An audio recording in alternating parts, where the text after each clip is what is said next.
411 Live. Where you can learn about issues that impact us every day. State of world, 411 Live. Real people, real talk. Made to help people in our community in every way. For your girl, 411 Live. There is a big problem in this country, in Wisconsin, in Milwaukee, and it's substance abuse. Last year in Milwaukee County, there were 645 fatal overdoses. That's bad, but it could have been much worse because there were also nearly 6,000 suspected non-fatal overdoses. This is an all-hands-on-deck problem. Hello, everyone. I'm Beverly Taylor, and this is the 411 Live, Real People, Real Talk.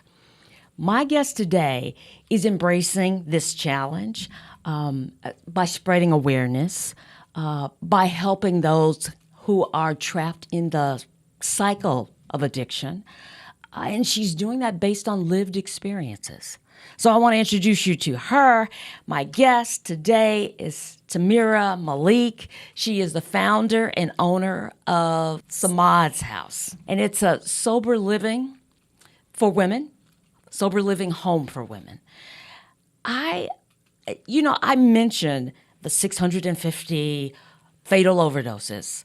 I mentioned nearly 6,000 suspected non-fatal overdoses, kind of like a shock to get people's attention. Some people respond to statistics, if I can get that out, the numbers. But for other people, it doesn't faze them at all. So I'm wondering, as you try to bring awareness to this problem, how do you do it? What do you use? We have a day called International Overdose Awareness Day for the lives that were lost or the loved ones you may have lost in the past to drug overdose deaths. We lost 668 people to drug overdose Even deaths. more. Absolutely. Although there's a decline about 1% because 2022, it was 674 lives lost. We have to continue to do the work. So the way Samad's House, we do that, we have community ambassadors. And what we do is that we look at Milwaukee County Overdose Dashboard. We look at that weekly. We work in collaboration with the Milwaukee Overdose Response Initiative, which is led by Milwaukee Fire Department and Fire Chief Aaron Lipsky. And we look at the targeted neighborhoods of individuals who did not pass away, but they had a non-fatal drug overdose, and we bring resources into those communities every Monday from 1 o'clock until 2 o'clock p.m.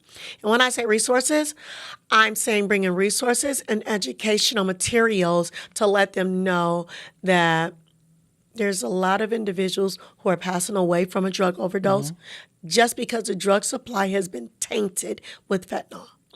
And if you happen to recognize the signs of someone who's overdosing, maybe someone is sitting there in a chair next to you because you're not using it alone, you have the power to bring them back by using Narcan.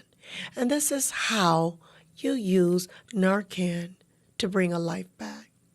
So we do that by meeting people exactly where they are and reducing the stigma surrounding addiction. You know, if we talk about addiction, a lot of times people shy away from it because of because of what has happened when you're living your life in addiction. So people will shy away from someone who's living in addiction, but at the same time, you have to reduce that stigma if you want them to live. Absolutely, absolutely. And then to think about it, because, sometimes we live in a bubble and we think that's their problem. But we may not know that it's uncle's problem or it's cousin's problem. It may be son's problem. I mean, it could be right there in your midst and you're not recognizing it. Or you do recognize it, and because of that stigma, you don't really want to address it. Yeah. Maybe it'll go away. It becomes more of your problem when you're living it firsthand and you lose someone. Yeah. And then you backtrack in your mind, what could I have done differently? And then you're ready hopefully, to start having those conversations surrounding addiction so you don't have to lose someone. That's the whole purpose and premise behind Samata's community ambassadors. We're trying to normalize that conversation. We're trying to tell people this is happening in every community.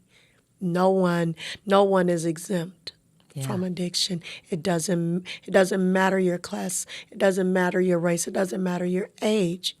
If someone is suffering from addiction, it's hitting everywhere. Right. So it's the community's problem. It's the world's problem. Right. Well, okay, let's go back because I said lived experiences. I think it was 1999 when you had the car accident. It absolutely was. So, yeah, I graduated college. I began my life of working in a professional field. I was working at the YMCA as a social worker, and I got pregnant, had a baby. Mm-hmm. It was one of the most momentous times for me, right? Yeah. And after having birth, delivering my baby, a couple months later, I had developed gallbladders. So I had to have gallbladder surgery. Now, part of it was me being a hardhead. I was supposed to stay in the house. But because of my love for children and my youth that I was serving, I went to their it was a dance we were hosting, and I popped up just to see my students. And on the way home, someone rear-ended me. And that was 3 days after the surgery. And during that time, it had became the norm for doctors to prescribe opioids. Mm-hmm. And so for me to deal with my pain, they prescribed Percocets. And initially, it took away the pain. But I began to take them a little bit more frequently just to cope with life. And I began to like the feeling of not having to worry as much. I see. Yeah. And before I knew it, it was a full-blown addiction, a full-blown downward spiral of my life. What were the effects? What the impact?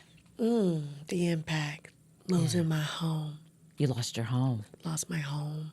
Lost my job. I thought I was someone functioning in addiction. I say functioning addiction. I really watch myself, Beverly, a lot because I hate the word addict. Mm-hmm. I hate the word addict because of the stigma that's surrounded around that word. I didn't really realize the disdain that I really have for that word until I did an interview for the news. Okay. And when it aired, they said, Tahira Malik, a former addict. And I felt like I was just slapped in the face. And I felt like that because that one word diminished everything else that I was doing prior, right? Mm-hmm. Just because of the stigma that is attached to the word. So I try to steer away from the word addict just because of how I felt.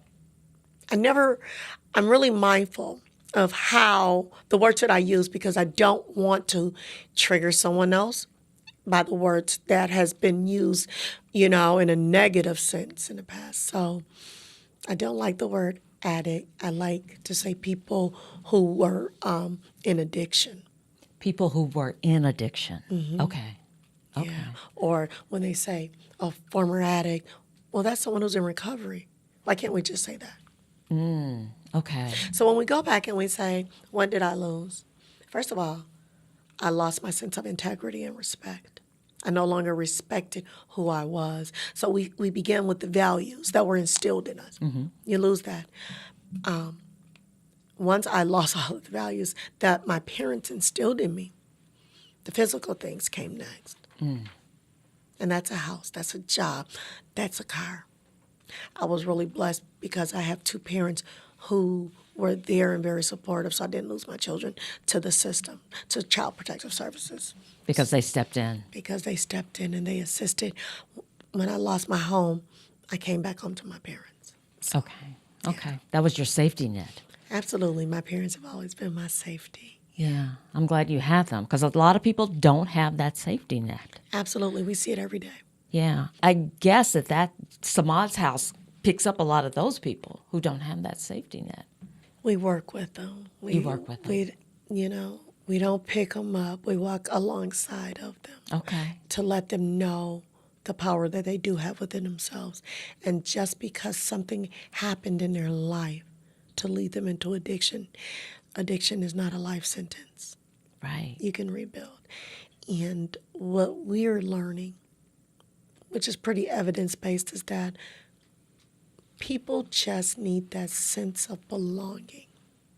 They need that love, that sense of belonging, and a lot of times that sense of family, because our women become a family there. They become each other's support system. Right. You know, when you're going through your toughest battles, you have a group of companions who are there to hold you up. Yeah. And just listen. You know, we were talking earlier before we started chatting in the podcast, but, you think with you had an accident, you were taking painkillers, and it just evolved. And we were talking about some of the other people who find themselves in this cycle. And we were talking about how mental health marries with it. Absolutely. In a lot of cases. And I was asking you, how is that? But, when you think about it, it's like you're self-medicating. Sometimes you're running away from some other thing, some trauma that's happened in your life. And then they come to Samad's house, and we were talking about that, and it's like peeling the onion, peeling the layers, because you've got to get to that trauma so that they can really get to that recovery. Absolutely. Am I putting it too simplistic? No, that's the best way to actually describe it. What we have learned is that majority of substance abuse addiction it's a co-occurring disease. Mental health and substance use will go hand in hand. What happens is that, yes, you're trying to deal with the trauma that you experienced, possibly as a child, possibly something that you tried to black out, you try to forget it, and before you know it, you're self-medicating. So until you do address the issue that first led you into addiction, until you first address that, you may not be successful in your recovery because you haven't healed what hurt you to begin with. And that's the reason why, Beverly, I'll tell you this. We've been doing this for 5 years now, and we deal with a lot of different issues, right? And so we opened up a behavioral health clinic because we want to be able to provide the services that our women need. We want to provide them with that safety net because you build those relationships within a system of a home. And you need to feel comfortable to be vulnerable. Right. A lot of the issues that we deal with are very vulnerable. It makes you very vulnerable. Yeah, you can't get there if there's no trust. Absolutely. Yeah. And the best way that Samad's house can help is to be able to know and understand what our residents have been through. That way we can provide all of the resources that they may need. And we do also have a licensed therapist there to help them work through that. That's huge. And that takes time. Absolutely. Yeah, it Absolutely. really does. Okay. We're going to take a break, and we're going to come back, and we're going to talk a little bit more about Samad's house, how people can get involved, and where you're going. What does the future look like? Stay with us. You're listening to the 411 Live. We'll be right back. Substance use disorder and addiction is so isolating. And so, as a Black woman in recovery, hope must be loud. It grows louder when you ask for help and you're vulnerable. It is the thread that lets you know that no matter what happens, you will be okay.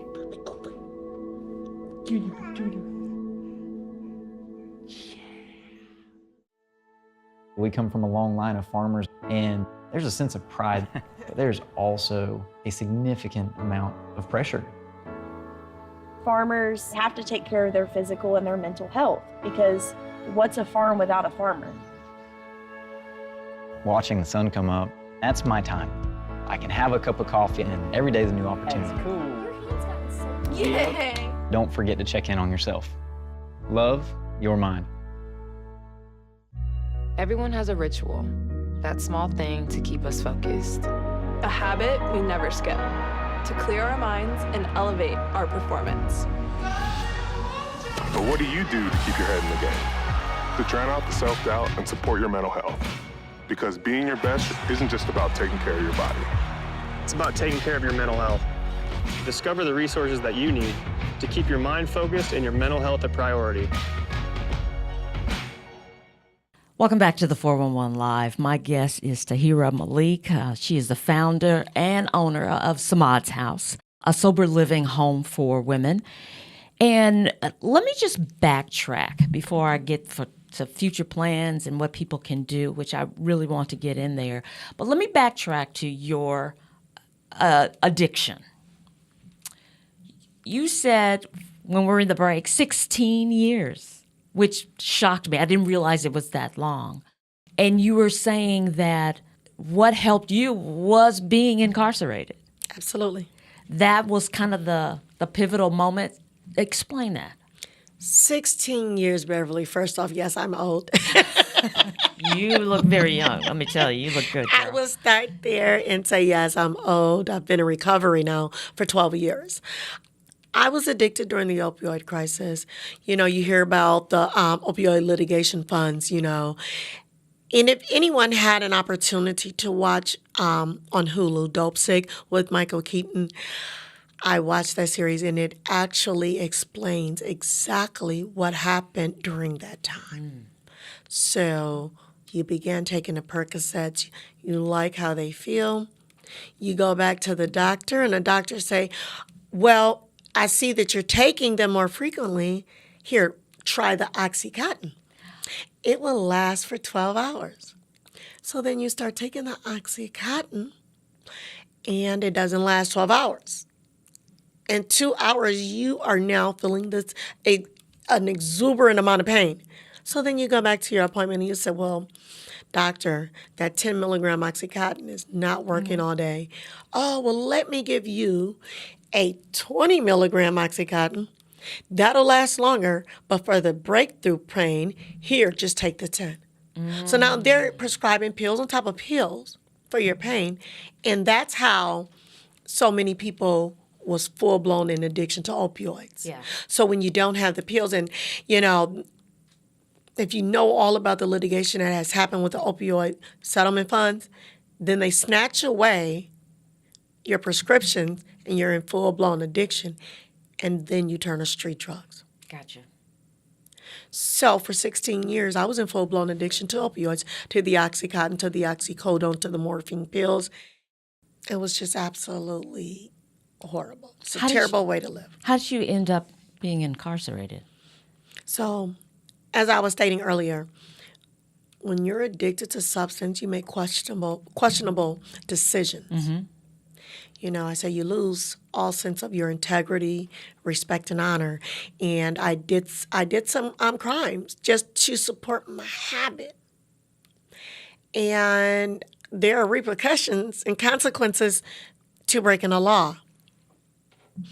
And so, a lot of times, I don't think society realizes is that it's draining living your life in addiction. Yeah. I don't think anyone wakes up every day and say, yeah, this is how I want to live my life. I want to live my life in addiction. No. You know, I would like to think that most people don't want to, and when they realize that they are in it, you don't know how to get out. So knowing that, would you say becoming incarcerated was one of the best things that could have happened to you? Beverly, I will say this. It could never be the best thing, but it was the thing that God knew I needed. Yeah, I yeah. would say this, I'm hard-headed. I didn't understand that growing up. I know I heard my dad say it all the time. You are just so hard-headed, girl. You just won't listen. Sounds like my grandmother. Yeah. And I'm like, not hard-headed. What is he talking about? And then I was hard-headed. Yeah. I had to literally bump my head. Rock bottom looks different for everyone, you know? And I wanted to be out of addiction. And I said to my dad, I said to my mom, I'm tired. I want to be out. And they looked at me like, what? What? No one knew. No one knew what steps I needed. But I surrendered. And one day I was outside of the family home and I was in the yard.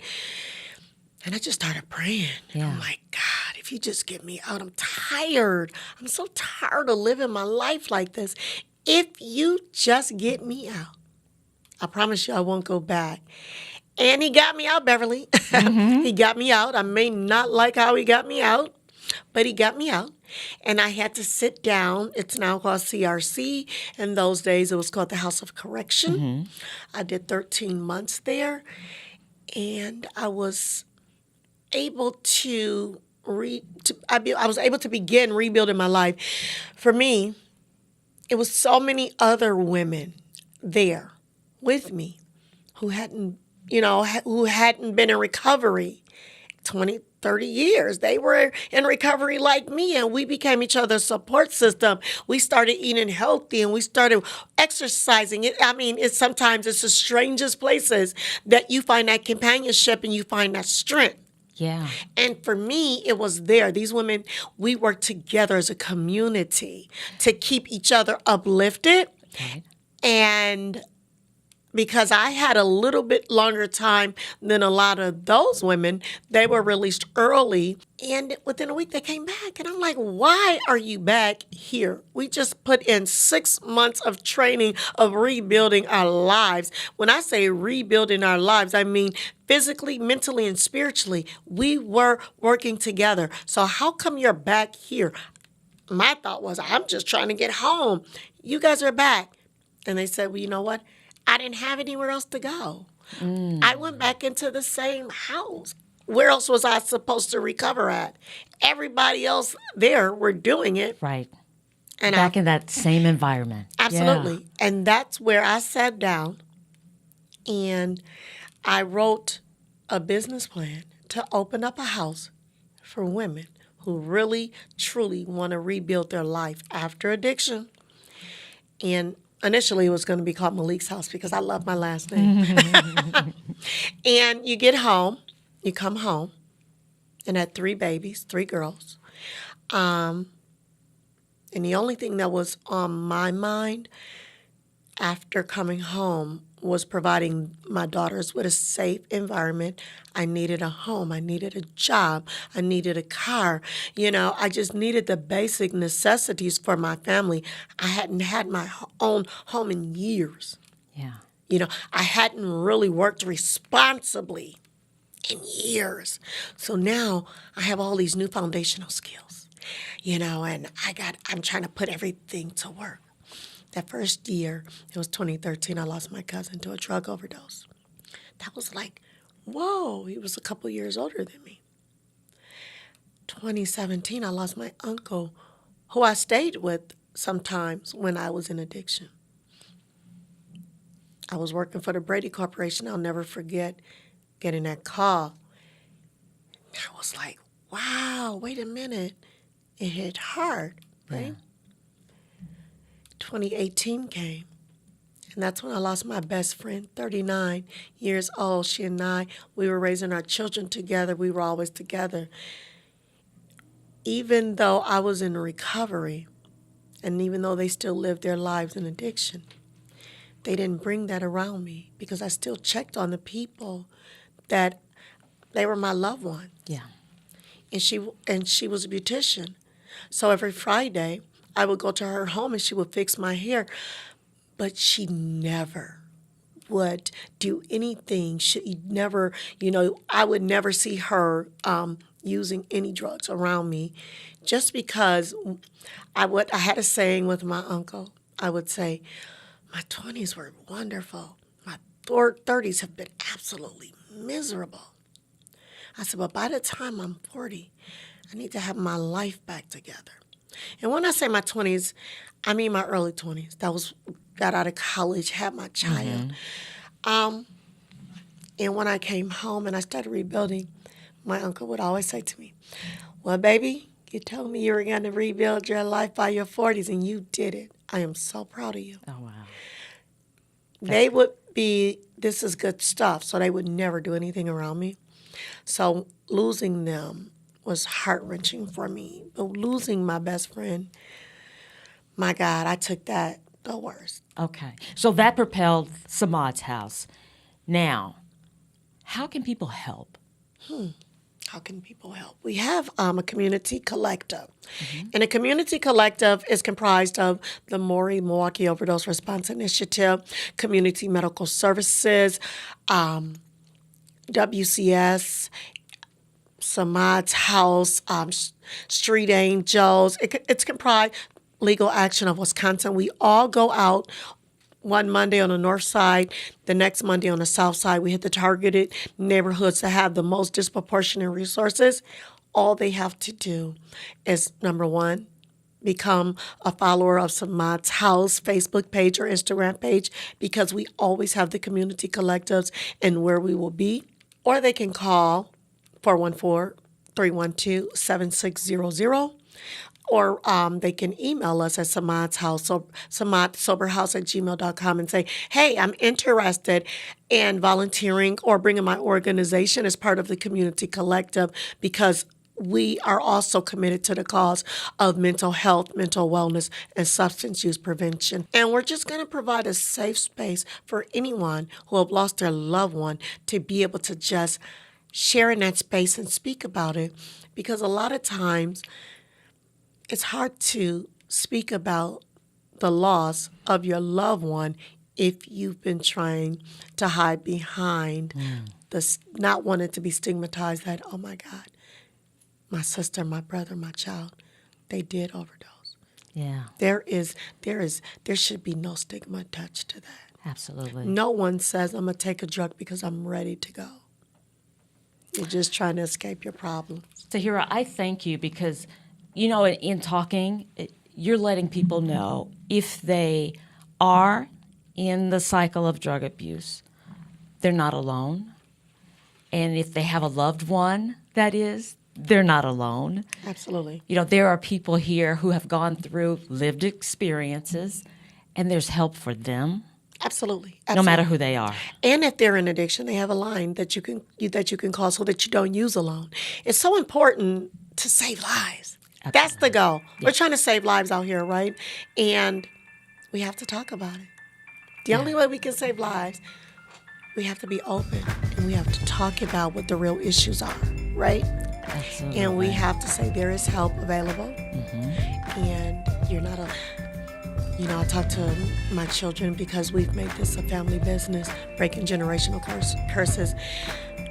You have to be able to have those conversations about, when we were growing up, or when I was growing up, whatever happens in the house has to stay in the house, not if it's hurting you. Let's break that cycle. Not if it's hurting you. Yep. Tahira, we're out of time. Oh. I knew it was going to go fast, right? God, I'm sorry. Thank you for all that you do.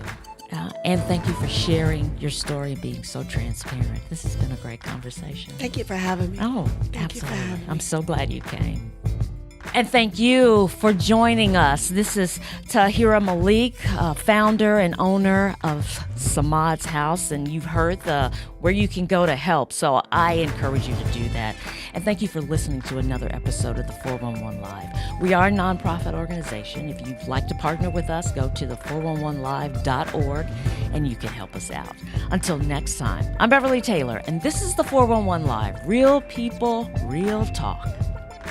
If you would like to check out past episodes, there are many ways. Go to your favorite podcast platform. Follow us on Twitter and Instagram. Like and watch us on Facebook. Watch and subscribe to our YouTube channel. And if you have suggestions for future episodes, go to our website, the411live.org.